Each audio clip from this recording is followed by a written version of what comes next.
Sifah mubarakah, rauf, artinya sangat rahim, sangat sayang, sangat belas kasih kepada kaum mukminin. Maka disebut oleh Syekh Nasir As-Sa'di, kasih sayang Nabi kepada kita lebih daripada kasih sayang orang tua kita terhadap kita. Ya. Kasih sayang Nabi SAW kepada kita lebih daripada kasih sayang orang tua kita terhadap ibu kita. Bagaimana tidak? Bagaimana kita perhatikan perjuangan Nabi SAW tatkala berdakwah agar dakwah ini bisa tersebar ke tanah air, ya, dari penjuru dunia sampai ke tanah air. Perhatikan bagaimana perjuangan dakwah Nabi SAW. Nabi dicela dengan celaan yang luar biasa, dikatakan penyihir, dikatakan orang gila, ya, dikatakan penyair gila, makian, belum lagi dilempar batu sampai berlumuran darah. Bahkan tatkala beliau sujud di depan Ka'bah diletakkan isi perut unta di punggung beliau, ya. Beliau terus sujud sampai datang Fatimah menghilangkan isi perut unta tadi. Tatkala beribadah diganggu oleh orang-orang kafir Quraisy. Potongan unta diletakkan di atas pundak Nabi SAW. Bahkan Nabi diusir dari kampungnya. Apa sedih seorang seperti ini? Diusir dari kampungnya. Dari kerabatnya semuanya dibuka. Nabi diusir. Bahkan dimusuhi oleh keluarganya sendiri. Dimusuhi oleh paman-paman beliau. Abu Lahab, Abu Jahal, Abu Lahab memusuhi Nabi SAW. Tatkala Nabi SAW mengumpulkan kaum kafir Quraisy dan beliau naik di atas bukit Sofa, kata Nabi SAW, "Wahai kaumku, jika seandainya aku kabarkan kepada kalian ada musuh yang datang dari belakang bukit Sofa ini, apa kalian akan membenarkanku?" Kata mereka, "Ma jarabna alaika kadhiba ya Muhammad." Kami tidak pernah tahu engkau berdosa. Kami akan benarkan wahai Muhammad. Berkata engkau itu, kalau kau kabarkan ada musuh di belakang bunuh, kami akan benarkan. Kata Nabi SAW, "Fa inni munzirun baina yadaykum adabun syadid." Kata Rasulullah SAW, aku ingatkan kepada kalian ada azab yang pedih yang akan datang kepada kalian kalau kalian tidak beriman kepada Allah Subhanahu Wa Taala. Apa kata paman Nabi SAW, Abu Lahab? "Tabarlah ya Muhammad, tabarlah kasairul yaum. Alihada jama'tana." Kata Abu Lahab, "Celaka engkau wahai Muhammad. Apakah gara-gara ini aja ingin mengingatkan kami dengan akan adanya azab yang pedih, kau mengumpulkan kami?" Ya. Celaka engkau Muhammad, celaka engkau seluruh harimu. Akhirnya turun firman Allah, "Tabbat yada Abi Lahab wa tab." Ya. Itu Abu Lahab paman beliau sendiri. Bahkan tatkala Rasulullah SAW berdakwah di rumah-rumah masyarakat, datang Abu Lahab dari belakang, mengingatkan kepada masyarakat, kata, "Wahai manusia, janganlah tertipu dengan orang ini, jangan tertipu dengan Nabi, sehingga kalian akan keluar dari agama nenek moyang kalian." Itu perkataan Abu Lahab. Jangan terpedaya dengan orang ini, kalian akan keluar dari nenek moyang kalian, agama nenek moyang kalian. Bayangkan ikhwan fillah azanillahu wa iyyakum, kalau yang memusuhi kita adalah orang lain tidak jadi masalah. Tapi ternyata yang memusuhi kita adalah paman kita sendiri. Bagaimana pendapat masyarakat? Si Muhammad ternyata dimusuhi oleh pamannya sendiri. Ini nggak beres si Muhammad. Lihat betapa banyak kesulitan yang dihadapi oleh Nabi SAW. Namun seluruh ujian yang beliau hadapi tidak mematahkan semangat beliau untuk menyampaikan agama ini. Akhirnya agama tersebut sampai kepada kita semua, karena kita semua ingin diselamatkan oleh Allah dari neraka Jahannam yang kekal, dan kita bisa menuju ke dalam nikmat Allah yang kekal juga di surga. Karena itu sebab inilah ikhwan fillah azanillahu wa iyyakum, akhlak Nabi yang sangat mulia, dan karena jasa beliau yang sangat luar biasa menjadikan Nabi adalah orang yang paling kita cintai daripada selain Nabi Shallallahu Alaihi Wasallam, lebih daripada ayah kita, lebih daripada anak-anak kita, dan lebih dari seluruh umat manusia. Para pendengar radio yang dirahmati oleh Allah Subhanahu Wa Taala, pembahasan kita ini sebagai pengantar, pembahasan kita adalah tentang sirah Nabi Shallallahu Alaihi Wasallam. Tentunya, kalau kita ingin menemukan cinta kita kepada Nabi Shallallahu Alaihi Wasallam, maka hendaknya kita mempelajari sirah, pelajari bagaimana perjalanan hidup Nabi Shallallahu Alaihi Wasallam, seorang sosok yang sangat kita cintai. Oleh karena itu, para salafus saleh dahulu mereka juga sangat perhatian terhadap masalah sirah Nabi Sallallahu Alaihi Wasallam. Ya. Di antaranya perkataan Ali bin Husain rahimahullah, dia berkata, "Kunna nu'allamu maghazi Nabiyillah Sallallahu Alaihi Wasallam kama nu'allamu surah minal Quran." Kata Ali bin Husain, kami dahulu diajari tentang maghazi, tentang peperangan Nabi Sallallahu Alaihi Wasallam sebagaimana kami diajarkan tentang Al-Quran. Ya. Kemudian, sesungguhnya sirah Nabi Shallallahu Alaihi Wasallam memiliki kekhususan yang tidak dimiliki oleh sirah-sirah orang yang lain. Yang pertama, ikhwan fillah wa fiddin azanillahu wa iyyakum, sebagaimana tadi telah saya isyaratkan bahwasanya sosok Nabi sallallahu alaihi wasallam adalah sosok yang sangat luar biasa. Sehingga penulisan tentang buku sirah tentang Nabi tidak pernah habis. Akan ada terus orang yang menulis tentang sirah Nabi sallallahu alaihi wasallam karena mereka takjub dengan bagaimana kisah-kisah Nabi sallallahu alaihi wasallam, bagaimana pelajaran yang diambil dari kisah-kisah Nabi sallallahu alaihi wasallam. Adapun kisah-kisah orang yang lain ditulis sekali dua kali sudah selesai. Berbeda dengan kisah Nabi sallallahu alaihi wasallam. Ini yang pertama. Kekhususan sirah Nabi yang kedua, bahwa sirah Nabi adalah sirah yang paling sahih. Bagaimana tidak sahih? Karena sirah Nabi sallallahu alaihi wasallam, sumber tentang sirah Nabi di antaranya adalah Al-Qur'anul Karim. Beberapa peperangan di dalam surat Taubah, dalam juga surat Ali Imran, ya, Al-Anfal, menceritakan tentang peperangan Nabi sallallahu alaihi wasallam. Itu merupakan salah satu sumber tentang sejarah Nabi sallallahu alaihi wasallam. Demikian juga di antara sirah Nabi sallallahu alaihi wasallam ada hadis yang sahih. Hadis-hadis yang sahih yang diriwayatkan dengan sanad-sanad yang telah diteliti oleh para ulama. Dan tentunya kalau kita perhatikan sirah-sirah Nabi yang lain, tidak seperti sirah Nabi sallallahu alaihi wasallam. Kalau kita ingin baca tentang sirah, misalnya sirah Nabi Musa alaihissalam, kita baca Taurat. Kita tahu bahwasanya Taurat banyak sekali penyimpangan. Demikian juga kalau kita ingin baca tentang sejarahnya Nabi Isa alaihissalam, kita akan dapati bahwasanya sejarah Nabi Isa alaihissalam tidaklah valid, ya, tidak sahih, karena Injil terlalu banyak pertentangan. Berapa banyak nuskah daripada Injil? Bahkan setiap dekade berbeda antara terjemahan Injil. Injil yang satu, Injil dekade sekarang berbeda dengan Injil dekade yang lain. Lalu saya masih ingat ketika saya pulang ke bulan Ramadan kemarin, saya pulang ke tempat saya, seorang Irian Jaya, ya. Para ikhwah sekalian di sana mengabarkan kepada saya tentang seorang pendeta yang masuk Islam. Kenapa sebabnya? Gara-gara dia memperhatikan ayat tentang yang dalam surat Al-Kahfi tentang bagaimana Ashabul Kahfi berapa tahun tidur dalam gua. Dia mendapati bahwa dalam Al-Quran disebutkan 309 tahun. Dan dia punya nuskah Al-Quran banyak. Punya nuskah tentang Al-Quran banyak. Dan dia ternyata semua nuskah dalam Al-Quran itu menyebutkan tetap sama 309 tahun, karena Quran memang tidak pernah berubah dan dijaga oleh Allah Subhanahu wa taala. Sementara dia perhatikan Injil yang dia miliki, dia seorang pendeta, ya, mencapai gelar doktor.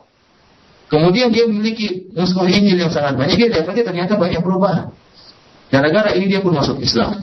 Dan dalam khotbahnya dia berkata, saya tidak masuk Islam, tetapi Islamlah yang masuk dalam hati saya. Jadi kan kata dia. Karena memang sirah Nabi sallallahu alaihi wasallam dibangun di atas sanad yang sahih. Maka saya sendiri pernah bertemu dengan seorang yang masuk Islam, bapaknya seorang pendeta. Dia masuk Islam kenapa? Gara-gara masalah sanad. Dia katakan, Ustaz, saya masuk Islam kenapa? Saya bilang, kenapa? Kata dia, karena masalah sanad. Saya dapati hadis-hadis Nabi disebutkan sanadnya. An fulan, an Bukhari, an fulan sampai sahabat kemudian dari Nabi sallallahu alaihi wasallam. Adapun di Injil kita tidak mendapatkan hal ini. Tahu-tahu Isa berkata, tahu-tahu Nabi Isa bersabda. Saya tidak tahu tentang otentiknya apa yang terdapat dalam Injil karena tidak diriwayatkan dengan sanad. Oleh karena itu, sirah yang paling sahih adalah sirah Nabi sallallahu alaihi wasallam. Kemudian ikhwan fillah sallallahu alaihi wasallam, di antara kekhususan sirah nabawiyah, ya, bahwasanya sirah Nabi sallallahu alaihi wasallam lengkap, ya, dari segala jenjang kehidupan Nabi sallallahu alaihi wasallam. Sejak lahir Nabi SAW, bahkan sebelum lahir Nabi sudah ada sirah sejarah tentang Nabi sampai meninggalnya Nabi SAW. Dan ini kita tidak akan dapati dalam sejarah Nabi-Nabi yang lain, Nabi Musa, Nabi Isa, ya, Nabi Adam, Nabi Nuh, yang tidak akan selengkap bagaimana sejarahnya Nabi SAW dengan detail dalam setiap marhalah kehidupan Nabi SAW dijelaskan dengan detail. Ini adalah merupakan kekhususan Nabi SAW, sirah Nabi SAW. Di antara kekhususan sirah Nabi SAW juga bahwa setiap jenjang kehidupan Nabi SAW merupakan teladan bagi kita. Kita dapati Nabi SAW kecilnya bagaimana. Nabi SAW juga adalah ternyata seorang bapak. Nabi SAW juga ternyata seorang suami. Nabi SAW juga ternyata seorang mufti, seorang ustaz. Nabi SAW juga ternyata seorang kepala negara. Dan seluruh sikap Nabi SAW tatkala menjadi seorang bapak adalah sikap teladan. Tatkala menjadi seorang suami adalah sikap teladan. Tatkala menjadi seorang raja adalah sikap teladan. Tatkala menjadi seorang ustaz merupakan sikap teladan. Yang ini tidak kita dapati dalam sirah-sirah Nabi yang lain. Kita ingin melihat Nabi Isa alaihissalam tidak tahu punya anak atau tidak. Bagaimana sejarahnya, bagaimana tentang menjadi seorang bapak, bagaimana menjadi seorang raja. Nabi Isa alaihissalam bukanlah seorang raja, bahkan dikejar, ingin dibunuh. Bahkan disangka oleh orang Yahudi bahwasanya mereka telah menyalib Nabi Isa. Demikian juga Nabi Musa. Musa bukanlah seorang raja, dikejar oleh Fir'aun dan lari. Berbeda dengan Nabi SAW. Barang siapa yang ingin menjadi bapak yang teladan, ikutilah Nabi SAW. Barang siapa yang menjadi raja yang teladan, presiden yang teladan, ikutilah bagaimana Nabi SAW. Sehingga seorang yang belajar sirah, dia akan belajar sikap-sikap teladan Nabi SAW dalam segala jenjang kehidupan Nabi SAW. Ini beberapa urusan sirah Nabi SAW, dan terakhir saya akan tutup dengan beberapa tujuan dari belajar sirah Nabi SAW. Di antaranya, ikhwani fillah sanallahu alaikum, tatkala kita mempelajari sirah Nabi SAW, kita akan melihat bagaimana praktik amalan dari hukum-hukum Islam, ya. Hukum Islam yang termuat dalam Al-Quranul Karim, demikian juga dalam hadis-hadis Nabi SAW yang sahih. Kita akan lihat praktek amalannya, bagaimana penerapan Nabi, aplikasinya dalam kehidupan sehari-hari. Bagaimana kita melihatnya dengan melihat mempelajari sirah Nabawiyah Sallallahu Alaihi Wasallam. Ini diantara faedah mempelajari sirah. Di antaranya juga kita akan lihat bagaimana tarbiyah Nabi Sallallahu Alaihi Wasallam terhadap para sahabat. Bagaimana kok sampai Islam bisa berjaya? Bagaimana Masjid Nabawi yang sangat kecil, cuma berapa meter kali berapa meter, ternyata itu merupakan sumber yang merupakan dasar untuk bisa terkuasainya alam semesta ini oleh Islam. Bagaimana sih tarbiyah Nabi kepada mereka para sahabat? Oleh karena itu, bagaimana hasil tarbiyah Nabi yang luar biasa.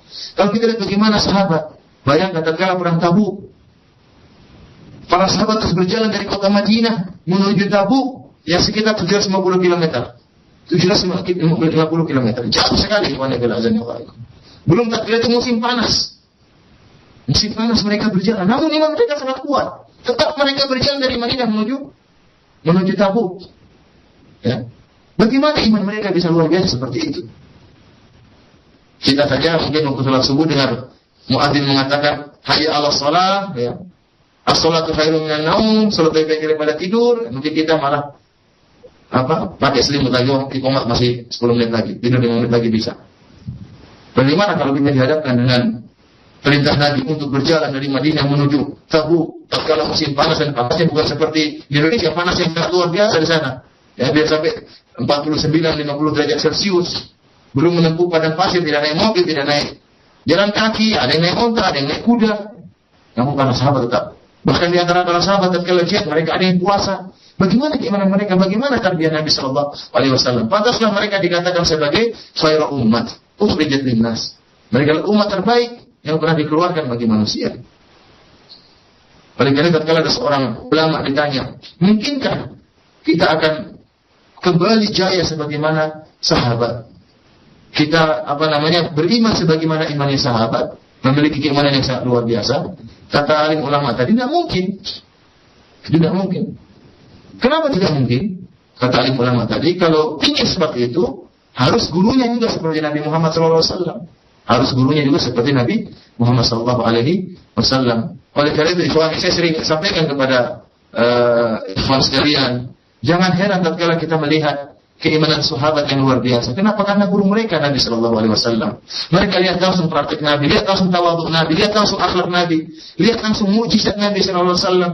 Bagaimana iman mereka? Mau disamakan dengan kita, dia hanya mendengar, tidak pernah melihat langsung. Wajar kalau keimanan mereka kalau diceritakan dalam sejarah seperti dongeng, keimanan para sahabat tersebut. Kenapa? Karena mereka, guru mereka adalah Nabi Sallallahu Alaihi Wasallam. Oleh karena itu, dengan sirah, mempelajari sirah, kita akan melihat bagaimana perjuangan Nabi Sallallahu Alaihi Wasallam dengan para sahabatnya. Mereka berdakwah, bagaimana akhirnya bisa memperoleh kejayaan di atas kaum-kaum yang lain, tentunya dengan pelajari sirah Nabi Sallallahu Alaihi Wasallam. Mungkin sampai di sini saja yang bisa saya sampaikan tentang mukaddimah tentang sirah Nabi Sallallahu Alaihi Wasallam. Insyaallah pada pekan depan kita akan mulai mempelajari sejarah Nabi Sallallahu Alaihi Wasallam sedikit demi sedikit. Kurang lebihnya saya mohon maaf. Demikian saja. Wabillahi taufiq wal hidayah. Assalamualaikum warahmatullahi wabarakatuh. Waalaikumsalam warahmatullahi wabarakatuh. Demikian ikhwatul Islam, azani Allah wa iyyakum, pendengar raja yang dimuliakan Allah Subhanahu wa taala. Materi yang disampaikan oleh Ustaz Arman Amri Alsi Al-Ustadz Firanda hafizahullah ta'ala, mohon maaf, yang menjelaskan mengenai bagaimana kita meniti jejak salaful ummah. Yang lebih khusus lagi yaitu beliau menjelaskan bagaimana keagungan sifat dan akhlak Nabi Muhammad SAW, dan semoga apa yang beliau sampaikan bermanfaat bagi kita semua. Dan tiba saatnya bagi kita semua untuk sesi soal jawab. Bagi Anda yang ingin bertanya perihal pembahasan kita pada siang kali ini, silakan Anda bisa menghubungi kami di line telepon di 021 823 6543, atau bisa melayangkan pertanyaannya di line pesan singkat di nomor 081 989 6543. Dan alhamdulillah kita sudah terhubung di penelpon pertama. Kita angkat. Assalamualaikum warahmatullahi wabarakatuh. Waalaikumsalam warahmatullahi wabarakatuh. Dengan siapa, dari mana? Dengan Bapak Putra Pohan di Depok. Bapak Putra Pohan di Depok. Ya, silakan Bapak Putra. Assalamualaikum Pak Ustadz. Saya mau tanya Pak Ustadz. Tadi Pak Ustadz jelasin kita wajib mencintai Rasulullah SAW. Bagaimana dengan mencintai Allah? Apakah lebih utama mencintai Allah atau Rasulnya? Terima kasih. Assalamualaikum warahmatullahi wabarakatuh. Waalaikumsalam warahmatullahi wabarakatuh. Silakan Ustaz. Bismillah, wassalatu wassalamu ala Rasulillah. Di antara bentuk cinta kita kepada Allah adalah cinta kepada Nabi sallallahu alaihi wasallam. Tadi saya jelaskan bahwa cinta kepada Nabi harus lebih daripada orang-orang yang lain. Artinya dibandingkan dengan manusia, Nabi itu harus lebih kita cintai daripada ayah kita, daripada ibu kita, bahkan daripada seluruh umat manusia, bahkan lebih daripada diri kita sendiri. Adapun cinta kepada Allah adalah bentuk cinta yang lain, cinta ada pengagungan, cinta yang menunjukkan pada peribadatan. Adapun cinta kepada Nabi bukan cinta yang melazimkan adanya, yang akhirnya menimbulkan peribadatan kepada Nabi, tidak, tetapi cinta kepada Nabi dengan mengagungkan perintah-perintah Nabi dan mengagungkan larangan-larangan Nabi. Itu bentuk cinta kita kepada Nabi. Dan di antara bentuk cinta kepada Allah adalah cinta kepada Nabi. Allah yang suruh kita untuk mencintai Nabi Shallallahu Alaihi Wasallam. Jadi perbandingan antara cinta Allah dengan cinta Nabi tidak nyambung, karena cinta Nabi adalah dibandingkan dengan manusia-manusia yang lain. Cinta Allah adalah cinta, bentuk cinta yang lain, cinta yang menimbulkan ketundukan, perendahan, peribadatan, yang berbeda dengan cinta kepada Nabi SAW. Tidak menimbulkan peribadatan, akan tapi pengagungan terhadap perkataan Nabi, pengagungan terhadap perintah-perintah Nabi, karena perintah Nabi adalah juga perintah Allah Subhanahu wa Ta'ala. Ya, demikianlah untuk Bapak Putra Pohan yang berada di Depok. Mudah-mudahan mendengarkan dan menjadi jelas adanya. Dan selanjutnya masih kita terima untuk pertanyaan di line telepon di 021 823 6543. Assalamualaikum warahmatullahi wabarakatuh. Waalaikumsalam warahmatullahi wabarakatuh. Mohon maaf Pak, dikecilkan radio monitornya. Halo? Iya, silahkan Pak. Ini mau bertanya kepada Roja ini supaya nyambung gimana Pak? Mohon maaf Pak, Bapak sudah tersambung ini. Silahkan Bapak bertanya langsung kepada Ustaz. Assalamualaikum. Waalaikumsalam warahmatullahi wabarakatuh. Ini maksudnya Pak, apakah istri Nabi dulu Pak Islam? Maksudnya waktu itu apakah sudah Islam Pak pada waktu zaman Nabi Pak, gitu maksudnya? Mohon maaf Pak, diperjelas pertanyaannya, kami kurang mengerti. Apakah Pak istri Nabi zaman dulu Pak Iya. Islam maksudnya Pak, maksudnya udah masuk Islam pada waktu itu, yang istri-istri Nabi semuanya Pak, begitu loh maksudnya Pak. Iya, cukup Pak. Yang satu lagi Pak. Satu aja Pak, cukup Pak ya. Satu aja. Kami terima pertanyaannya satu aja dulu. Oh iya Pak. Ya, Pak. Kasih kesempatan. Assalamualaikum warahmatullahi wabarakatuh. Waalaikumsalam warahmatullahi wabarakatuh. Beristrikan Khadijah radhiyallahu taala anha, bahkan dianugerahi kalau tidak salah 6 putra dan putri dari Khadijah radhiyallahu taala anha. Dan Nabi sallallahu alaihi wasallam sudah menikah dengan Khadijah sebelum beliau diangkat menjadi nabi.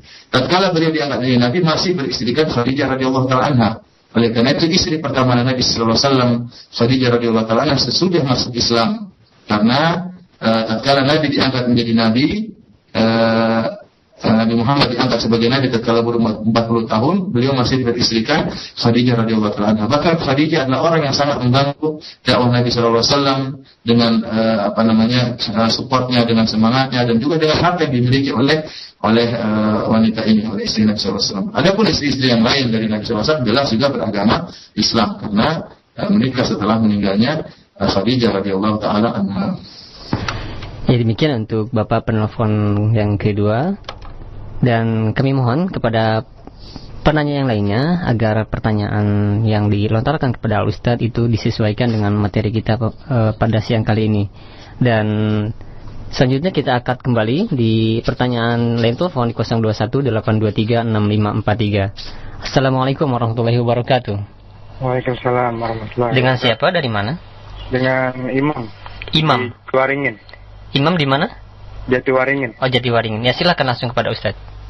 Assalamualaikum ya Ustaz. Waalaikumsalam warahmatullahi wabarakatuh.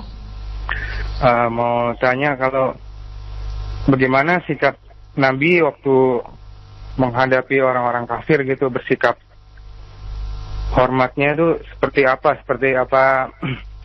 Kalau bertemu mengangguk-anggukan kepala atau gimana, atau gimana kira-kira itu ya Ustaz? Iya, cukup Pak. Ya. Iya. Assalamualaikum warahmatullahi wabarakatuh. Waalaikumsalam warahmatullahi wabarakatuh. Silakan Ustaz. Bismillah, assalamualaikum warahmatullahi.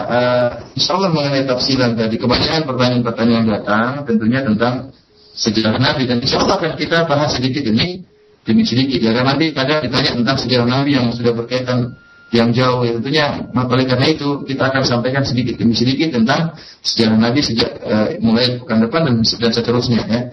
Adapun bagaimana sikap Nabi, insya Allah akan dijelaskan dalam sejarah, akan kita bahas pada pekan-pekan berikutnya. Oleh karena itu, kalau pertanyaan yang akan datang seterusnya berkaitan dengan sejarah-sejarah Nabi, ya insya Allah kita akan bahas sedikit demi sedikit ya.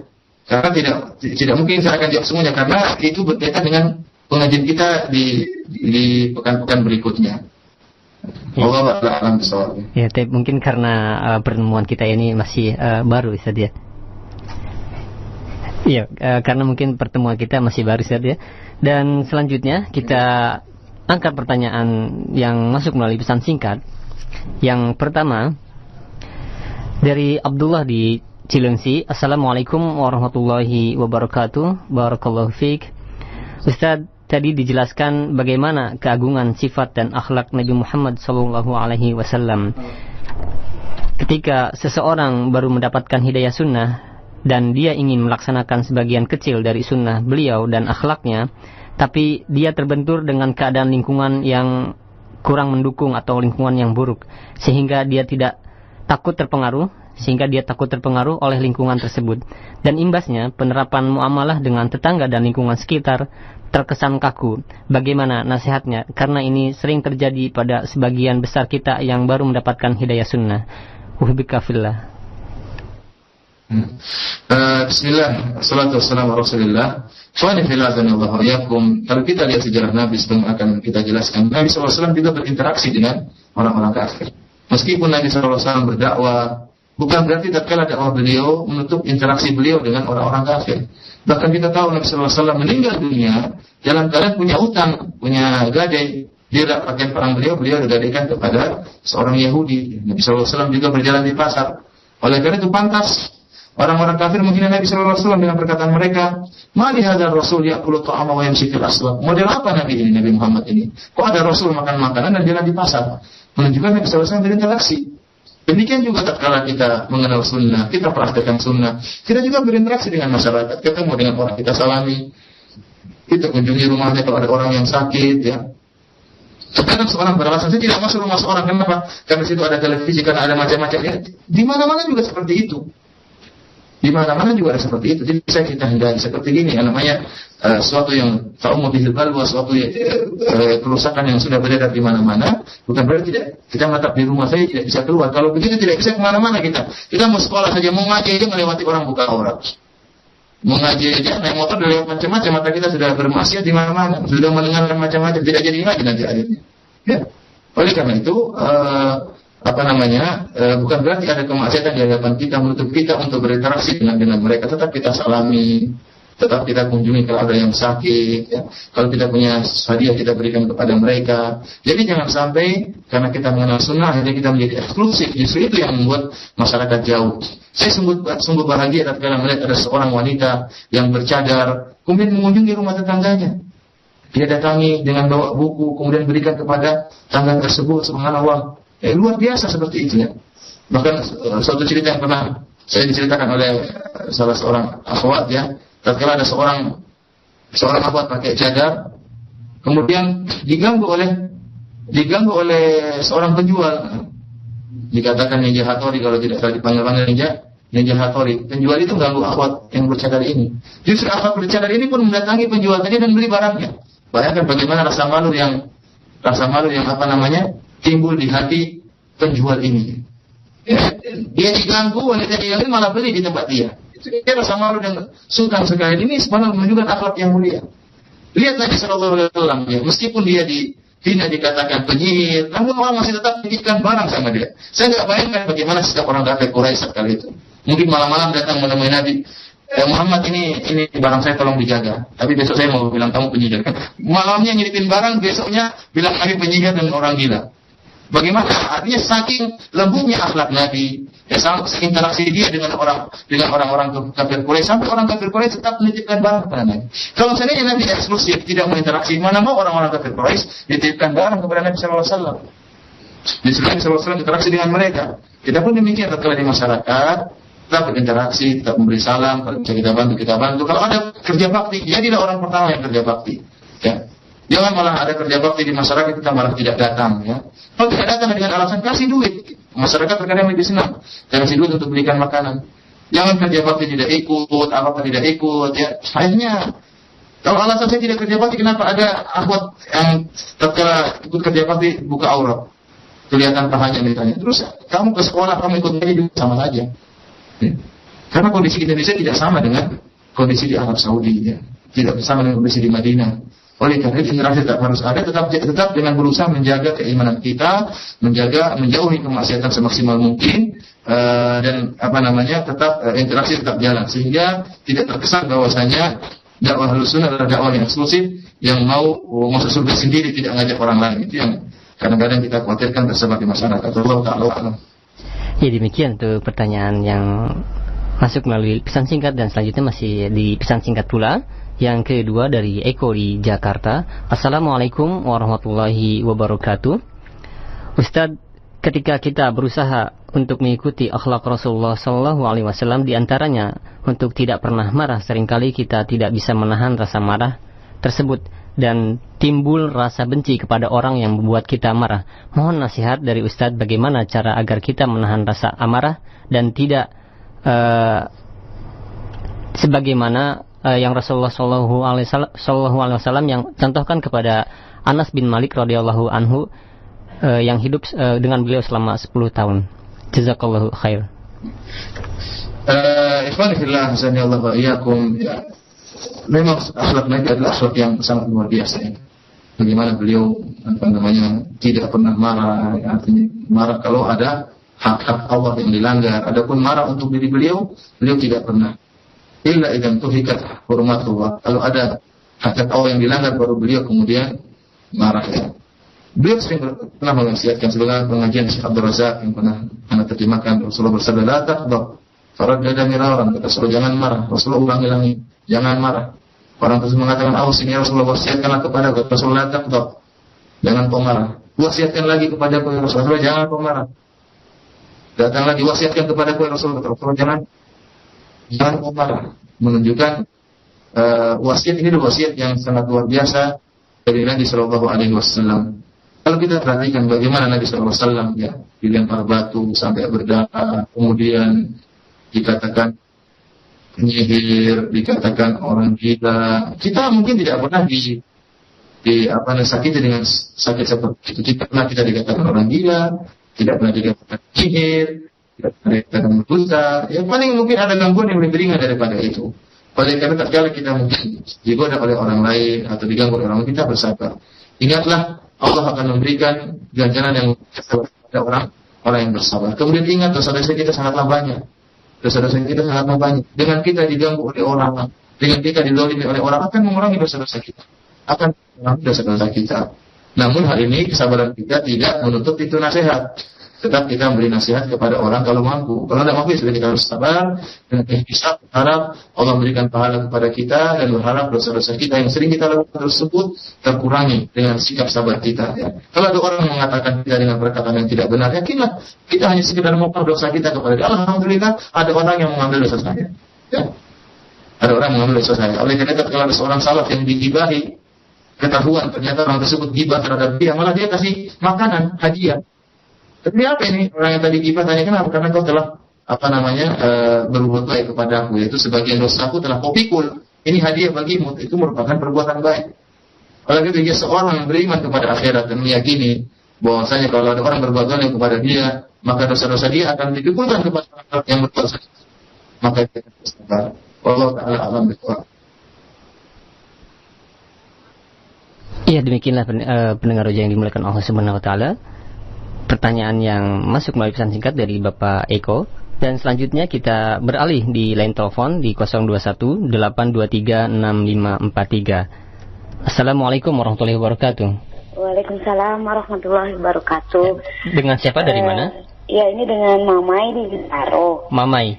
Iya. Ibu Mamai ya? Betul. Ya, silakan. Assalamualaikum Pak Ustadz. Waalaikumsalam warahmatullahi wabarakatuh. Saya mau minta nasihatnya untuk bagaimana cara kita untuk mencintai Nabi dan mengajarkannya ke anak-anak mulai sejak dini begitu. Karena dia sering, maksudnya masih jauh sekali gitu untuk mengetahui Nabi Muhammad dan mencintai begitu. Mungkin ada nasihatnya Pak Ustadz? Ya, cukup ya, Ibu ya. Terima kasih. Iya. Assalamualaikum. Waalaikumsalam warahmatullahi wabarakatuh. Silakan Ustaz. Cinta kepada Nabi SAW itu perlu usaha ya. Oleh karena tadi saya jelaskan di antara sebab kecintaan seorang kepada Nabi dengan mengenal akhlak Nabi. Yang sekarang jadi masalah, orang tidak mengenal siapa Nabi SAW. Ya. Demikian juga para sahabat tidak mengenal bagaimana Abu Bakar, bagaimana kehidupan perjuangan para sahabat. Kaum muslim banyak yang tidak tahu. Kaum muslim kalau ditanya siapa ayah Nabi Muhammad mungkin tidak tahu, siapa ibu Nabi Muhammad mungkin tidak tahu. Tidak ngerti, cuma kenal Nabi Muhammad. Ya. Saya khawatir kalau kita sampai seperti orang-orang munafik ya. Kalau ditanya di kuburan nanti, tahukah siapa Muhammad? Dia mengatakan ya. Orang munafik akan menjawab Dia tahu Muhammad, seakan-akan itu kata para ulama tahassur, dia menunjukkan penyesalan. Kenapa? Karena dia pernah tahu tapi nggak ngerti seperti apa sih Muhammad tadi, atau sesuatu yang dia pernah dengar tapi dia lupakan. Bayangkan seorang yang pernah ingat terus lupa. Kalau kita ditanya oleh seorang guru tentang suatu pertanyaan dan kita tahu jawabannya, pernah tahu namun kita lupa, gimana perasaan kita? Berat. Apa yang kayaknya sedih banget itu. Pernah tahu terus ingat, pernah ingat terus lupa. Demikian juga orang munafik ketika ditanya Muhammad, mereka tidak tahu sami tunas yaqulun. Saya dengar orang bilang seperti tapi tidak jelas seperti apa. Oleh karena itu, seorang yang beriman kepada Allah Subhanahu wa taala berusaha mencintai Nabi lebih daripada yang lainnya, apalagi Nabi SAW pernah bersabda, "Al-mar'u ma'aman ahad."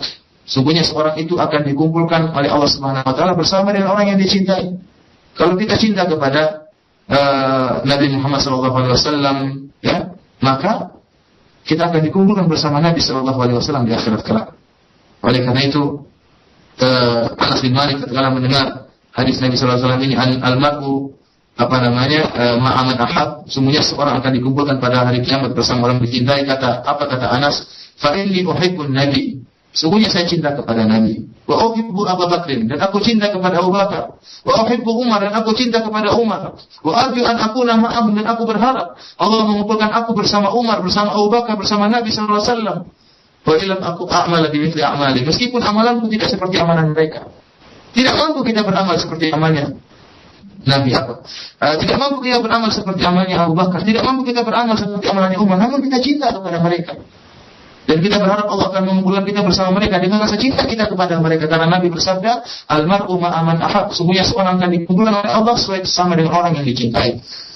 Oleh itu sungguh merupakan perkara yang sangat menyedihkan tatkala kita melihat kaum pemuda dari kalangan kaum muslimin yang mereka salah meletakkan cinta mereka. Mereka mencintai orang-orang kafir, penyanyi-penyanyi metal, penyanyi-penyanyi yang subhanallah bertato, kemudian rambut yang bermacam-macam, yang bisa jadi mereka notabene adalah berzina, orang-orang kafir yang benci kepada Muhammad, namun mereka cinta kepada orang-orang tersebut. Bahkan poster mereka tempelkan di kamar-kamar, bahkan gaya-gaya mereka tiru, yang pakai tato sebelah kanan dipakai tato, rambutnya model diikuti, gaya-gayanya diikuti, lantunan-lantunan perkataan mereka hafalkan, ribuan lagu mereka hafalkan. Namun kalau kita tanya tentang Nabi Muhammad, tidak kenal. Bagaimana, apakah cinta kepada Muhammad? Cinta kepada Muhammad. Semua orang aku cinta kepada Muhammad. Mana buktinya? Apakah gaya Nabi Muhammad kau ikuti? Apakah akhlak Nabi Muhammad kau ikuti? Apakah perkataan sabda Nabi Muhammad kau hafal? Tidak hafal sama sekali. Yang dihafal adalah lagu-lagu cinta, lagu-lagu macam-macam. Justru posternya sampai ditempel di sana sini. Bahkan tatkala orang kafir tersebut, penyanyi kafir tersebut datang dari luar negeri, datang ke Jakarta misalnya, dia orang histeris melihat tokoh kafir tersebut. Histeris, orang bisa histeris. Kenapa timbul histeris? Karena saking cintanya. Seperti melihat malaikat, mungkin ada yang pingsan melihat orang kafir seperti itu. Ini orang ini cintanya sudah kebablasan dan salah. Bagaimana mereka? Karena Nabi bersabda, almarhum ma'aman hak, semuanya seorang dikumpulkan pada hari kiamat dengan orang yang dicintai. Bagaimana sih muda-muda seperti ini? Oleh karena itu, untuk menumbuhkan cinta kita kepada Nabi, kita pelajari bagaimana akhlak beliau, bagaimana sabda-sabda beliau. Semakin kita banyak baca tentang Nabi, semakin tambah kecintaan kita kepada Nabi. Semakin kita mengenal sosok Nabi, kita akan semakin cinta kepada sosok Nabi. Tak kenal maka sayang, sebagaimana kata pepatah. Oleh karena saya anjurkan kepada ibu ya untuk mempelajari sejarah Nabi. Di antara yang lebih kecintaan, pelajari sejarah Nabi. Kita telah jelaskan bagaimana salafus saleh perhatian terhadap tentang sejarah Nabi. Terus juga mempelajari hadis-hadis Nabi. Alhamdulillah ada pengajian Syekh Abdul Razak tentang hadis-hadis Nabi. Itu merupakan sarana yang menumbuhkan cinta kita kepada Nabi Sallallahu Alaihi Wasallam. Adapun menumbuhkan rasa cinta kepada anak-anak, maka sejak kecil kita tanamkan bagaimana ceritakan tentang sejarah sahabat. Kita ceritakan tentang Abu Bakar, ceritakan tentang Umar, perjuangan mereka, bagaimana kegagahan mereka, agar menimbulkan kecintaan anak-anak terhadap para sahabat. Kalau mereka sudah cinta para sahabat, tentunya cinta kepada Nabi lebih lagi. Demikian saja, Allah Ta'ala alam bisawab. Ya, demikian untuk Ibu Mamai yang berada di Bintaro. Mudah-mudahan bermanfaat jawaban Al-Ustaz yang disampaikan dan bermanfaat kita semua pula. Dan selanjutnya masih di 0218236543. Assalamualaikum warahmatullahi wabarakatuh. Waalaikumsalam warahmatullahi wabarakatuh. Dengan siapa dan dari mana, Pak? Dari Rusyad di Pondok Gede. Rusyad. Rusyad, ya silahkan Pak Rusyad. Ya Ustaz, Assalamualaikum. Waalaikumsalam warahmatullahi wabarakatuh. Ya, barakallahu fiik Ustaz. Ana diundang di pernikahan teman, tapi di situ terdapat kemungkaran. Kemungkarannya berupa ada nasyid, terus ikhtilat gitu. Yang Ana tahu di buku Akhlak dan Keutamaan Syekh bin Baz melarang untuk mendatangi pernikahan yang di situ terdapat kemungkaran. Maksud dari kemungkaran tersebut itu apa Ustaz ya? Mohon dijelaskan, itu aja. Jazakumullahu khairan. Assalamualaikum warahmatullahi wabarakatuh. Waalaikumsalam warahmatullahi wabarakatuh. Silakan Ustaz. Adapun pertanyaan ini Allah Ta'ala besok Anda tidak tahu jawabannya, tidak ditanyakan kepada Syekh Abdul Razak hafizahullah ya. Sampai di sini saja pengajian kita. Mohon maaf atas segala kekurangan. Semoga Allah Subhanahu wa taala memudahkan kita untuk bersuah kembali di pekan depan. Demikian saja, wabillahi taufiq wal hidayah. Subhanakallahumma wa bihamdika asyhadu an la ilaha illa anta astaghfiruka wa atubu ilaik. Assalamualaikum warahmatullahi wabarakatuh.